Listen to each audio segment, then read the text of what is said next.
नमस्कार, स्वागत आप सभी का YouTube channel knowledge TV Haryana. आज 13 अक्टूबर सोमवार सभी हरियाणा वासियों के लिए 8 बड़े धमाके। सुबह सुबह बड़ी घोषणा, आदेश, ऐलान। क्या है पूरी अपडेट, आइए देखते हैं। हरियाणा की हर छोटी से बड़ी योजना, घोषणा, आदेश, निर्णय, मौसम, सभी की जानकारी के लिए चैनल को सब्सक्राइब करना ना भूलें। तो चलिए देखते हैं सभी हरियाणा वासियों के लिए सुबह सुबह 8 बड़ी खबरें, घोषणा, ऐलान। पहली बड़ी घोषणा सभी के लिए, हरियाणा में बुढ़ापा पेंशन 3,000 रुपये से बढ़ाकर 3,500 रुपये 3,500 रुपये कर दी गई है। 1 नवंबर 2025 से मिलेगी बढ़ी हुई पेंशन। तो ये बड़ी अपडेट, मुख्यमंत्री के द्वारा बड़ी घोषणा, 3,500 रुपये पेंशन कर दी गई है, बुढ़ापा पेंशन। आइए अगली बड़ी घोषणा देखते हैं। मुख्यमंत्री ग्रामीण आवास योजना 2, हरियाणा में 15 जिलों की 145 ग्राम महाग्राम पंचायतों में 14 अक्टूबर 2025 को ड्रा के माध्यम से लगभग 9,000 आवासीय प्लाट का आवंटन किया जाएगा। तो ये आप देख सकते हैं, भिवानी, फरीदाबाद, फतेहाबाद, हिसार, झज्जर, कैथल, करनाल, कुरुक्षेत्र, नारनौल, नूंह, पानीपत, रोहतक, सिरसा, सोनीपत, यमुनानगर जिलों की ग्राम पंचायतों के सभी पात्र आवेदकों को 100-100 वर्ग गज के आवासीय प्लाट दिए जाएंगे। महाग्राम पंचायत सतनाली और मलाब के सभी पात्र आवेदकों को 50-50 वर्ग गज के आवासीय प्लाट। अब हरियाणा में होगा सबके घर का सपना पूरा। तो प्लाटों का ड्रा संबंधित उपायुक्त, मुख्य कार्यकारी अधिकारी, जिला परिषद द्वारा निर्धारित स्थानों पर किया जाएगा। अधिक जानकारी के लिए संबंधित जिला परिषद कार्यालय संपर्क कर सकते हैं। हाउसिंग फॉर ऑल विभाग हरियाणा। तो ये हरियाणा सरकार की बड़ी घोषणा, 14 अक्टूबर को ड्रा के माध्यम से प्लाट दिए जाएंगे। तो ये बड़ी अपडेट। आइए अगली बड़ी घोषणा देखते हैं। हरियाणा मुख्यमंत्री ने बड़ी घोषणाएं की हैं। हरियाणा में महिलाएं अब केमिकल और इंजीनियरिंग से जुड़ी फैक्ट्रियों में काम कर सकेंगी। इससे महिलाओं के पास काम करने के लिए अधिक विकल्प होंगे। वहीं पट्टे की जमीन का 4% हिस्सा 60% या उससे ज़्यादा दिव्यांग के लिए आरक्षित किया गया है, जिस पर वे खेती कर सकेंगे। ग्राम पंचायत अपने स्तर पर 250 एकड़ तक की भूमि के उपयोग की योजना बना सकेगी। इससे पहले यह सीमा 100 एकड़ थी। पंचायत समिति और जिला परिषद द्वारा प्लान को तय समय अवधि में अनुमति नहीं दी जाती या असहमति पर ग्राम पंचायत उपयुक्त निर्णय के लिए राज्य सरकार के समक्ष आवेदन प्रस्तुत कर सकती है। मुख्यमंत्री नायब सैनिक की अध्यक्षता में कैबिनेट मीटिंग में ये फैसले लिए गए हैं। प्रदेश की महिलाएं अब खतरनाक केमिकल वाली फैक्ट्रियों में भी काम कर सकेंगी। हालांकि यह भी सुनिश्चित किया गया है कि गर्भवती और स्तनपान कराने वाली महिलाएं खतरनाक श्रेणी के कार्य नहीं कर सकेंगी। देय शुल्क को अब ऑनलाइन माध्यम से जमा कराने की सुविधा प्रदान की जाएगी। तो वहीं पशुपालन के लिए पट्टे पर मिलेगी जमीन। गो अभ्यारण्य स्थापित करने के मकसद से पशुपालन एवं डेयरी विभाग या गौ सेवा आयोग को 20 वर्ष के लिए 5100 रुपये प्रति एकड़ प्रति वर्ष की दर से भूमि पट्टे पर देने का प्रावधान भी किया गया है। तो वहीं अब 40% उपस्थिति से पूरा होगा ग्राम सभा का कोरम। ग्राम सभाओं के नियमों में संशोधन को मंजूरी दी गई है। इसके अनुसार किसी भी सरकारी योजना के पात्र लाभार्थियों पर विचार और उन्हें मंजूरी के लिए ग्राम सभा की बैठक का कोरम ग्राम सभा के सदस्यों का 40% होगा। अब तक यह 10% था।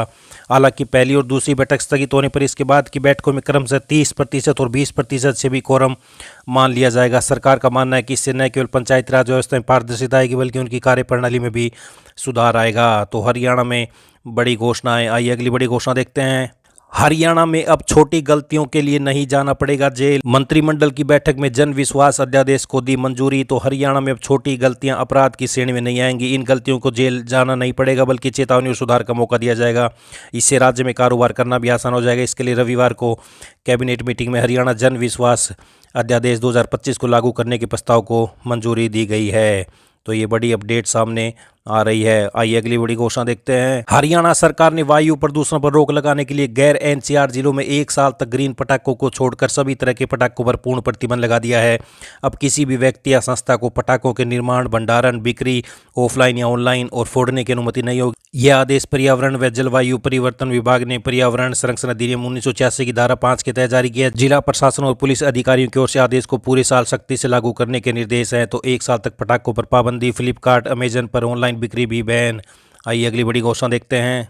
हरियाणा का कोई भी खिलाड़ी अब राष्ट्रीय स्तर की खेल प्रतियोगिताओं में बिना विभागीय अनुमति या फिर एनओसी के किसी अन्य राज्य की ओर से भाग नहीं ले सकेंगे। इस बारे में हरियाणा खेल विभाग ने आदेश जारी किए हैं। इस आदेश में सभी उप निदेशकों, जिला खेल अधिकारी और खेल मंडलों को निर्देश किया गया है कि वे खिलाड़ियों को किसी अन्य राज्य की टीम के लिए प्रतिनिधित्व करने या ट्रायल देने से पूर्व विभागीय स्वीकृति सुनिश्चित करें।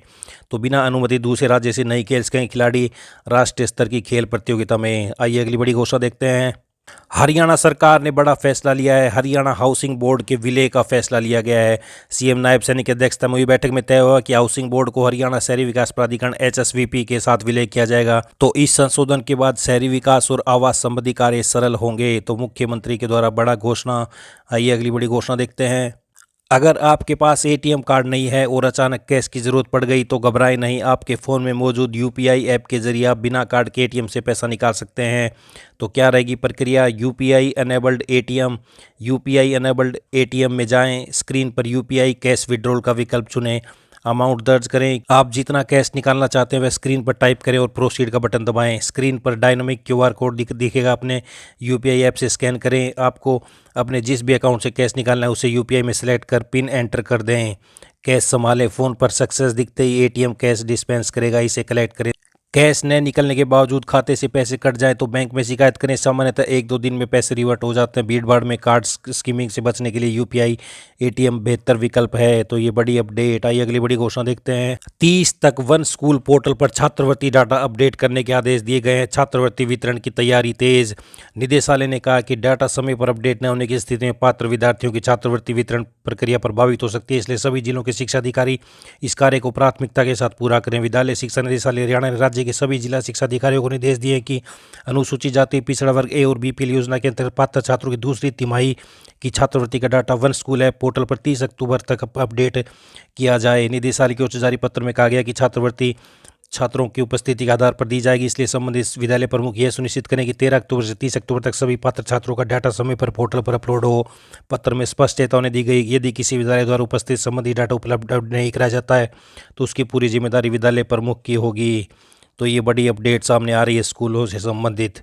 ये सभी हरियाणा वासियों के लिए आज सुबह सुबह की बड़ी खबरें, घोषणा, आदेश, ऐलान, पल पल की अपडेट आपको सबसे पहले यहाँ पर मिलती है। तो चैनल को सब्सक्राइब जरूर कर लें।